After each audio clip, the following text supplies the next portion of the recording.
Hello friends, subscribe my YouTube channel study world Adda and press the bell icon button ताकि आने वाली video आपको जल्द से जल्द मिल सके। हेलो फ्रेंड, मैं विशाल भारद्वाज स्वागत करता हूँ आप सबका अपने यूट्यूब चैनल स्टडी वर्ल्ड अड्डा में। फ्रेंड्स, आज हम देखेंगे जो यूपी टेट और सी टेट और अदर टेट के लिए जो महत्वपूर्ण कुछ हिंदी प्रश्न हैं उनको हम आज देखेंगे। तो दोस्तों आइए देखते हैं हमारा जो पहला क्वेश्चन है, ट वर्ग में किस प्रकार का व्यंजन है। तो दोस्तों जैसे कि हम जानते हैं कि हमारे 5 वर्ग होते हैं, क वर्ग, ट वर्ग, क वर्ग, च वर्ग, ट वर्ग, त वर्ग तथा प वर्ग। तो दोस्तों इसमें पूछा है ट वर्ग में किस प्रकार का व्यंजन है। तो ट वर्ग में हमारा ट वर्ग का उच्चारण हमारा मूर्धा से होता है, तो हमारा क्या हो जाएगा, सिंपली मूर्धन्य हो जाएगा। तो पहले क्वेश्चन का आंसर 3 सही है। इसी क्रम में हम अगला क्वेश्चन देखते हैं। अर्ध स्वर है। अर्ध स्वर मतलब कि जो आधा स्वर बोला जाता है। तो इसमें हमारे सामने है य, व, ई, उ, तीसरा है रील, री, चौथा है री और स। तो दोस्तों इसमें से हमारा जो अर्ध स्वर होगा वो हमारा होगा य और व। जी हाँ दोस्तों, जो हमारा ए ऑप्शन है वो हमारा ए सही होगा, य और व। दोस्तों इसी क्रम में हमारा अगला क्वेश्चन है, अयोगवा कहा जाता है। तो दोस्तों अयोगवा किसको कहा जाता है। दोस्तों हमारा अगला क्वेश्चन है, अयोगवा कहा जाता है। तो दोस्तों अयोगवा हमारा कहा जाता है विसर्ग को। इसमें हमारा अंग और अ दोनों आ जाते हैं। विसर्ग अनुस्वार होगा अंग और विसर्ग अ हो जाता है। तो इसलिए हमारा जो क्वेश्चन सही होगा वो हमारा होगा पहला, विसर्ग को अयोगवा कहा जाता है। आइए इसी क्रम में हम अपना अगला क्वेश्चन देखते हैं। वर्णों के उस समूह को जिसमें कोई निश्चित अर्थ निकलता हो कहा जाता है। तो इसमें क्या कहा जाता है दोस्तों, एक बार क्वेश्चन देखते हैं। वर्णों के उस समूह को जिसमें कोई निश्चित अर्थ निकलता हो वो कहा जाता है। तो दोस्तों शब्द कहा जाता है जिसका निश्चित एक अर्थ निकलता है। तो हमारा सही आंसर हो जाएगा, हमारा इसमें सही आंसर हो जाएगा शब्द। हमारा अगला क्वेश्चन है, निम्न में से कौन सा शब्द अमात्रिक है। तो दोस्तों इसमें देखेंगे हमारा कारखाना में भी मात्रा है, अमिताभ में भी मात्रा है और चाहना में मात्रा है। इसमें मात्रा किसमें नहीं है, ठीक है, इसमें कलरों में नहीं है। तो ये हमारा क्या होगा, हमारा ये ऑप्शन तीसरा सही हो जाएगा।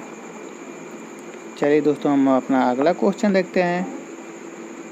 अंग का उच्चारण स्थान होता है। तो दोस्तों अंग का उच्चारण स्थान कहाँ से होता है, नासिका से होता है कि कंठस्थ से होता है कि मूर्धन्य से होता है कि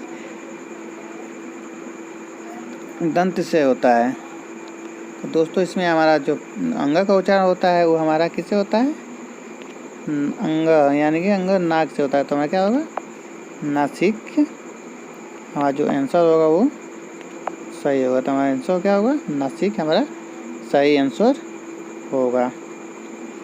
चलिए हम अपना नेक्स्ट क्वेश्चन देखते हैं। घ का उच्चारण स्थान कौन सा है।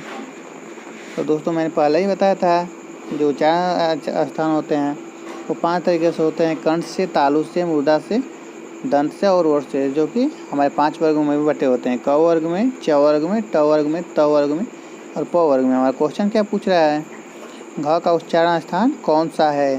तो दोस्तों घ का उच्चारण स्थान किस में पड़ेगा? क वर्ग में पड़ेगा। तो सिंपल है, जो घ का उच्चारण पहले में है तो हमारा क्या होगा? घ का उच्चारण कंठ से होगा। तो हमारा सही आंसर हो गया कंठ। आइए इसी क्रम में हम अपना अगला क्वेश्चन देखते हैं। संकर शब्द किसे कहते हैं? संकर शब्द जो दो भाषाओं से मिलकर बना हो। तो इसमें हमारा पहला ऑप्शन है ग्रामीण भाषा का शब्द। तो दोस्तों ये एक ही शब्द है, ग्रामीण भाषा शब्द। संस्कृत भाषा का शब्द ये भी एक ही है। भाषा ग्रामीण व संस्कृत भाषा के कुछ विशेष शब्द, ये भी हमारा नहीं होगा। तो दोस्तों इसमें से हमारे जो 3 क्वेश्चन है हमें क्या हो रहे हैं? यहाँ से हमारे जो 3 क्वेश्चन है वो गलत हो रहे हैं। ये भी गलत हो, ग्रामीण भाषा का शब्द नहीं होगा, संस्कृत भाषा का भी नहीं होगा, और जो हमारा दिया ग्रामीण और संस्कृत भाषा के कुछ विशेष शब्द ये भी नहीं होंगे। तो दोस्तों हमारा सही जो होगा वो होगा दो भाषा से मिलकर बना शब्द। तो हमारा सही आंसर हो जाएगा दो भाषा से मिलकर बना शब्द संकर शब्द कहलाता है। आइए इसी क्रम में हम अपना अगला क्वेश्चन देखते हैं। हिंदी शब्दकोश में पहले आने वाले शब्द हैं वक्त, वरक, वक्र, वर्ग। दोस्तों देखते हैं,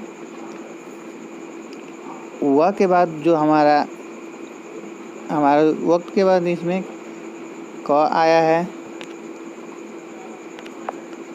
आधा क आया है, इसमें वरक आया है, तो व के बाद र का उच्चारण हुआ है, और इसमें वक्र में र का उच्चारण हुआ है, वर्ग में ग आया है। तो दोस्तों इस हिसाब से हमारा जो सही आंसर हो जाएगा वो हो जाएगा वक्त, क्योंकि इसमें जो क है वो पहले आया है। तो इसलिए हमारा सही आंसर जो होगा क होगा। जो शब्दकोश होते हैं उसमें जो पहला वर्ग वो होता है, उसके बाद से जो अक्षर आते हैं उसको लिया जाता है। हिंदी शब्दकोश में अंक किस वर्ण से पहले आता है? तो दोस्तों हिंदी से जो पूछा है हमारा क्वेश्चन, हिंदी शब्दकोश में अंक किस वर्ण से पहले आता है, तो इसमें हमारा सिंपल सा आंसर हो जाएगा अ के बाद हमारा जो है अ के बाद अंग, अ के बाद अंग का उच्चारण होता है, क्योंकि क में भी अ आ रहा है, मतलब जितने भी हम उच्चारण करते हैं उसमें अ का स्थान होता है। तो इसलिए हमारा जो हमारा सही आंसर होगा वो अ हो जाएगा। इसी क्रम में हम अपना अगला क्वेश्चन देखते हैं। कौन सा व्यंजन त वर्ग का नहीं है? तो जैसे दोस्तों मैंने बताया है कि 5 वर्ग होते हैं, क च ट त प वर्ग। इसमें पूछ रहा है त वर्ग का नहीं है, तो त थ द ध न, तो हमारा त वर्ग का ये भी हो जाएगा त थ द ध, त थ द, ये भी हमारा त वर्ग हो जाएगा त थ द ध न। और जो हमारा आंसर होगा ये भी हो जाएगा। जो हमारा सही आंसर है वो है म। जो हमारा सही आंसर है वो है म जो है वो प वर्ग का है, ना कि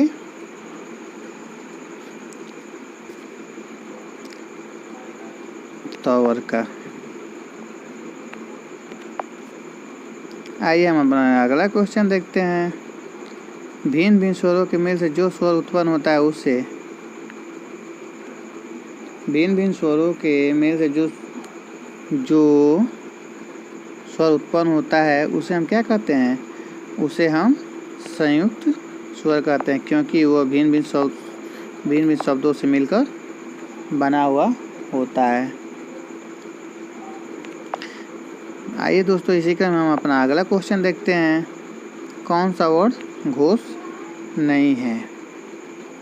तो दोस्तों घोष में जो हमारा प्रत्येक वर्ग का जो तीसरा, चौथा और पांचवा वर्ण होते हैं वो सारे क्या होते हैं, घोष होते हैं। उनके साथ साथ य, र, ल और ह भी घोष होता है।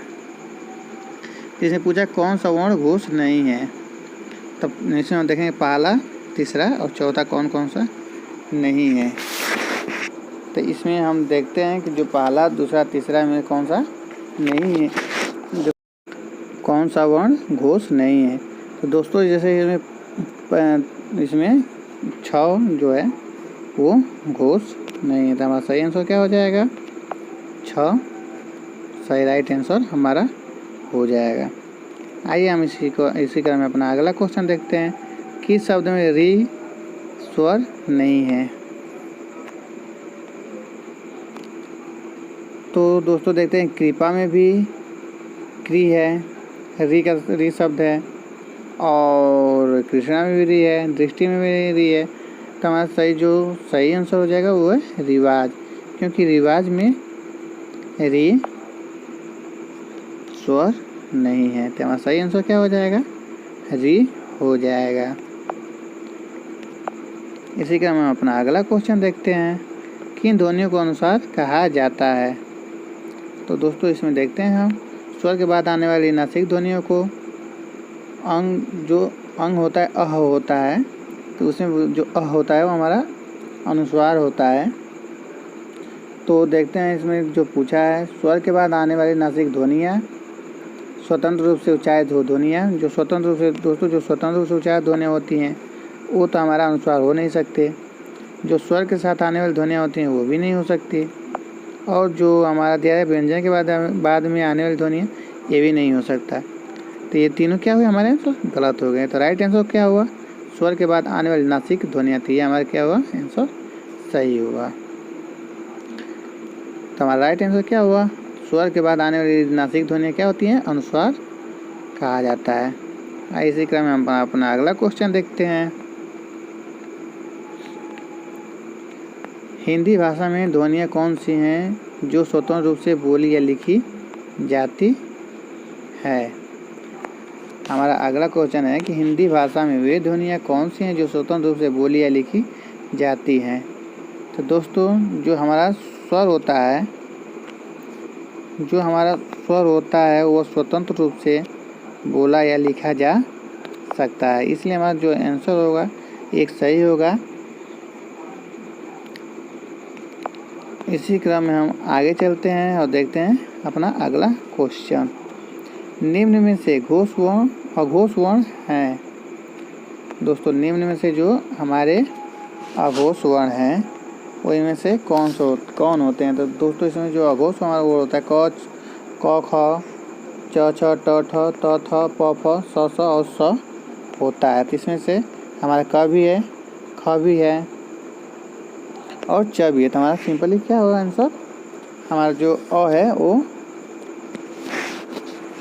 जो हमारा अ होगा वो राइट आंसर हो जाएगा, क्योंकि ये इसमें नहीं है। जो हमारा वर्ण का पहला और दूसरा होता है उसमें ये नहीं है। तो हमारा राइट आंसर क्या होगा, अ सही हो जाएगा। चलिए दोस्तों हम अपना अगला क्वेश्चन देखते हैं। शब्दकोश में निम्न में से सर्वप्रथम आने वाला शब्द है। तो इसमें दोस्तों देखते हैं प्याऊ, प्रकम, पलवन, प्लवन और प्रकीर्ण। तो इसमें तो दोस्तों हमारा जो शब्दकोश में सर्वप्रथम शब्द आता है वो क्या है, वो है हमारा प्याऊ। क्या है दोस्तों, इसमें सही आंसर हो जाएगा प्याऊ जो है हमारे शब्दकोश में पहले आता है। चलिए सर दोस्तों हम अपना अगला क्वेश्चन देखते हैं। ज्ञ को वर्णमाला में माना जाता है। तो ज्ञ क्या है, ज्ञ हमारा अनुस्वार भी नहीं है, तो ऐसे हमारा गलत हो गया। व्यंजन भी नहीं है, ये भी गलत हो गया। स्वर संधि भी नहीं है, ये भी गलत हो गया। तो हमारा क्या है, तो हमारा सही आंसर क्या होगा, संयुक्त व्यंजन है। ज्ञ हमारा संयुक्त व्यंजन। तो हमारा सही राइट आंसर क्या हो जाएगा, संयुक्त व्यंजन। आइए हम अपना अगला क्वेश्चन देखते हैं। निम्न में से कौन सा वर्ण स्वर संघर्षी है। दोस्तों इसे पूछ रहा है निम्न में से कौन सा वर्ण स्पर्श संघर्षी है। तो दोस्तों हमारा स भी स्पर्श संघर्षी नहीं है, ट भी नहीं है, ह भी नहीं है, तो हमारा जो स्पर्श संघर्षी वो क्या होगा, झ हो जाएगा, क्योंकि ये स्पर्श संघर्षी है। तो हमारा राइट आंसर क्या होगा, झ। बाकी 3 आंसर गलत हो जाएंगे। आइए हम अपना अगला क्वेश्चन देखते हैं। निम्नलिखित में से कौन सा प्रकंपित वर्ण है। निम्न में से कौन सा प्रकंपित वर्ण है। ल भी प्रकंपित नहीं है, य भी नहीं है, वह भी नहीं, तो र हमारा क्या है, र हमारा प्रकंपित, र हमारा जो है प्रकंपित वर्ण, जो हमारा र है जो प्रकंपित वर्ण है, जो कि कंपन करता है। इसी क्रम में हम अपना अगला क्वेश्चन देखेंगे। मुखावयवों के निकट आने से संघर्ष के पश्चात प्रकट होने वाली ध्वनि कौन सी है। मुखावयवों के निकट आने से संघर्ष के पश्चात प्रकट होने वाली ध्वनि कौन सी है।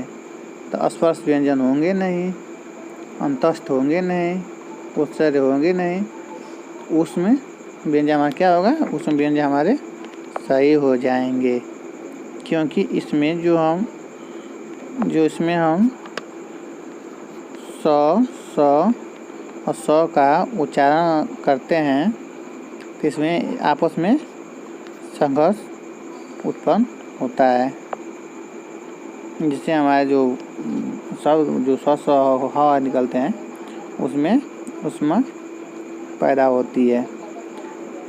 हमारा अगला क्वेश्चन है अंत और विदेश शब्दों में क्रमशः प्रत्यय का शुद्ध विकल्प है। देखते हैं, अंत और विदेश शब्दों में क्रमशः प्रत्यय का शुद्ध विकल्प है। तो हमारा पहला ऑप्शन है त्य और य, दूसरा य और स, तीसरा य और ये, इनमें से कोई नहीं। दोस्तों हमारा जो सही आंसर हो जाएगा वो इनमें से कोई नहीं होगा। आइए हम अपना अगला क्वेश्चन देखते हैं। निम्न में से महाप्राण वर्ण है। तो दोस्तों जो महाप्राण होता है और जो अल्प प्राण होता है उसके बारे में मैं आपको बता देता हूँ। तो हमारा जो सही आंसर हो जाएगा वो है हमारा सी, हमारा राइट आंसर सी हो जाएगा, जो महाप्राण वर्ग है। दोस्तों अल्प प्राण और महाप्राण के बारे में कुछ आप लोग बता दें। अल्प प्राण किसे कहते हैं दोस्तों, जिनके उच्चारण में श्वास और पूर्व से अल्प मात्रा में निकले और जिनके हकार जैसे ध्वनि नहीं होती उन्हें हम अल्प प्राण व्यंजन कहते हैं। प्रत्येक वर्ग का पहला, तीसरा और पांचवा जो हमारा वर्ण होता है वो अल्प प्राण होता है, जैसे क, ग, अंग, च, ज, ञ, ट, ड, ढ़, त, द, न, प, ब, म। और इसके साथ ही जो हमारे अंतस्थ होते हैं य, र, ल, ये भी क्या होते हैं, हमारे अल्प प्राण होते हैं। जो महाप्राण होते हैं इसमें हकार जैसी ध्वनि विशेष रूप से रहती है और इसमें श्वास अधिक मात्रा में निकलती है। इसका दूसरा और चौथा तथा समस्त वो व्यंजन वर्ण महाप्राण, जैसे ख, घ, छ, झ, ठ, ड, थ, ध, फ, भ और स, ह, इसको हम महाप्राण कहते हैं। दोस्तों आज के लिए बस इतना ही, मिलते हैं अगले अपने टॉपिक पे। तब तक के लिए नमस्कार, जय हिंद, वंदे मातरम।